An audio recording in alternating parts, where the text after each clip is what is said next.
So I was just thinking about this. So I was on TikTok and I ran into a video where it looks like Russia. It could be anywhere. Bunch of people, they're listening to a song.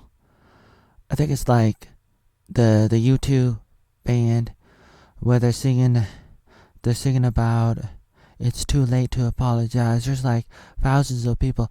Oh, I think they're at Tomorrowland. And I was just thinking about this, thinking about how a lot of people just want to party. And it seems like there's only two kinds of people in the world, in in a way, in a sense. Like, it just seems like most people, most of the time, they just want to party without any substantial momentum, anything to build on. Like they don't want to really think about it. For the most part, like, you just kind of want to feel good. Like, the mentality is always like, I gotta work really hard. Back in the day, it was like a lot of people had to work 7 days a week until this guy with a lot of money. I think it was Henry Ford with a car back in 1926, and he introduced a 5-day work week and basically a 40-hour work week, and that was pretty good, and that was brought to you by capitalism, which is a good thing, but um, it's like people do a lot of work. Unfortunately, I mean, it's good, but it's it's very difficult on the mind, especially if you're stuck in some kind of slavery or some kind of addiction, all of that comes at different levels, different costs to it, and it's devastating, and it puts a lot of pressure on the soul, and because of that, people are always thinking about the weekend, and they just want to party. They just want to party, and so people go to these events and they have a great time, and they just want to have an experience of feeling good.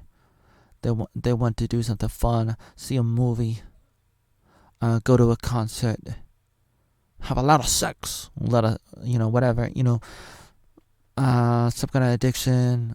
It could be drugs, it could be alcohol, and in the future it's going to be more and more technological with the internet and everything. With technology, and we're going to need more AA meetings for technology, like AA meetings, Alcoholics Anonymous. That's really good. It's really good for helping people like my dad and other people. And you could do that for all kinds of addictions. And even though, like, we know better, in a sense, we can, like, tell people, oh, it's so bad, like, it's so bad, like, don't do it, don't do this thing, don't do that thing. People still do it. Same thing with, like, with anything really in the world. People are gonna do what they do, whether it's a normal addiction, or it's a new kind of addiction with what's happening now with the rise of technology, and that happens, and it's happening. And it's unfortunate, but the best thing that you can do is be ready for the people when they're broken, and that's the opportunity to come in and try to help. And you can't just do anything until you got that, until you get to that moment. That's the door opening, and then you're able to help the other people, or help yourself. If you're in that situation, it's difficult. And, like, I I've always been the kind of person that tried to help people, kind of thing. Like, throughout my life, I was always doing that since the 1990s, and I was thinking about it, and it's always on my mind. But a lot of times, I'm just trying too hard. God damn it, trying too hard. So it's like, I got good intentions and all, but it's like I'm trying too hard and stuff. It's like what am I gonna do? But it's like one of the lessons I've learned in my life is you can't really force it to happen. You can't really force it to happen. You can't really make people see what you want them to see, even if you're right. You can't really get people to see what you see, what what you know to be true, even if you're right. And I've fluctuated through a lot of things through my life, through my entire life. I've been through so many different journeys and stuff, and adventure where I'm just like trying to do things, trying to get things done, and then if it doesn't work, then it's pretty devastating. And then it's a question of what do you do? What do you do? Do you give up? Do you keep trying? Do you go on and do the next thing? And I ended up going all over the place, and that wasn't so good. It's good that I wasn't just a lazy bastard. I wasn't just like sitting around being like, I'm not gonna try. I'm scared of my own shadow. I'm never gonna go outside. I went outside. Born in Oregon. Went outside. I went outside, God damn it. I went outside and hopped in an airplane right after high school and went to New York and then West Virginia and then Hawaii and then Vietnam and California and Quebec and Idaho, and one place to the next place to another place to the next place to another, and so on and so forth. Like this, I just went on and on. But it was devastating. So back to the main thread of this video. I just wanted to say, like, I was thinking about all of this stuff, and I think that it's powerful when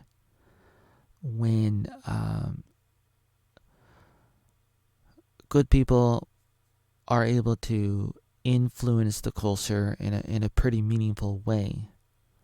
And nowadays, with the decentralization of entertainment and the news and everything, we're able to get in there. All kinds of people, good people and bad people, all kinds of people. I mean, everybody's good and bad a little bit, So, but the good thing about it is it's decentralized, and so you're able to influence people, and you're able to reach out to people that you wouldn't have otherwise. And we're all doing it, and it's very cool, and it's very unique. And the trick is to try to lead people to something that's a little bit more substantial than what they already have. And it's very difficult because people don't want to do it. A lot of times, most of the time, I mean, like, there's exceptions, but a lot of times people don't want to do it. They don't want to do it. They just want to feel good. So it's like the analogy to that is like they just want to skip the dinner, the supper. They just want to eat the dessert right away. Feel good. But you really gotta have some substantial food in your body, and then have some delicious ice cream, some delicious dessert. And unfortunately, a lot of people have it backwards. And I mean, in their mind, it's not backwards. They're not thinking that it's backwards, because in their mind they're like, well, I work really hard all week, and at the end of my week I get a party, and I deserve it, and that's what I'm gonna do. But it's like they still have it backwards. How do I say this? It's devastating, but it's kind of how it is. And I think the remedy is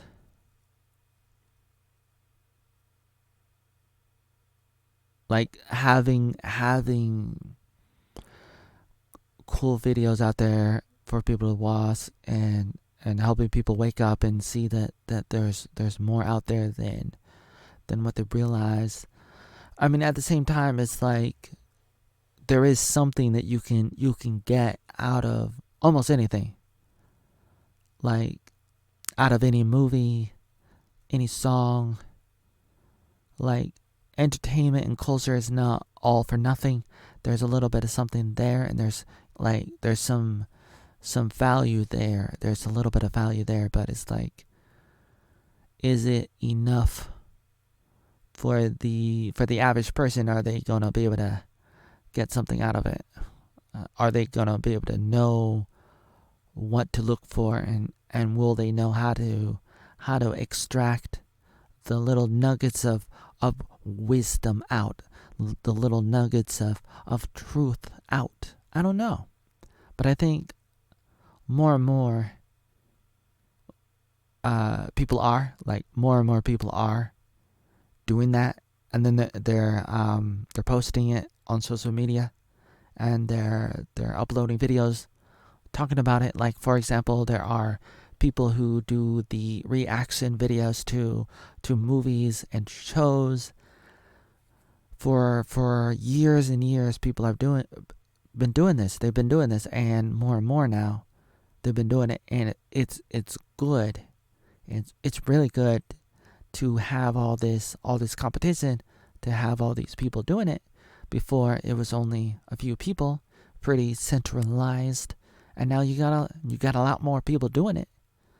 And so then you're able to unpack everything that's going on in Hollywood, in culture, in entertainment, and I think it's pretty useful for a lot of people. And so we're going places, and that's good.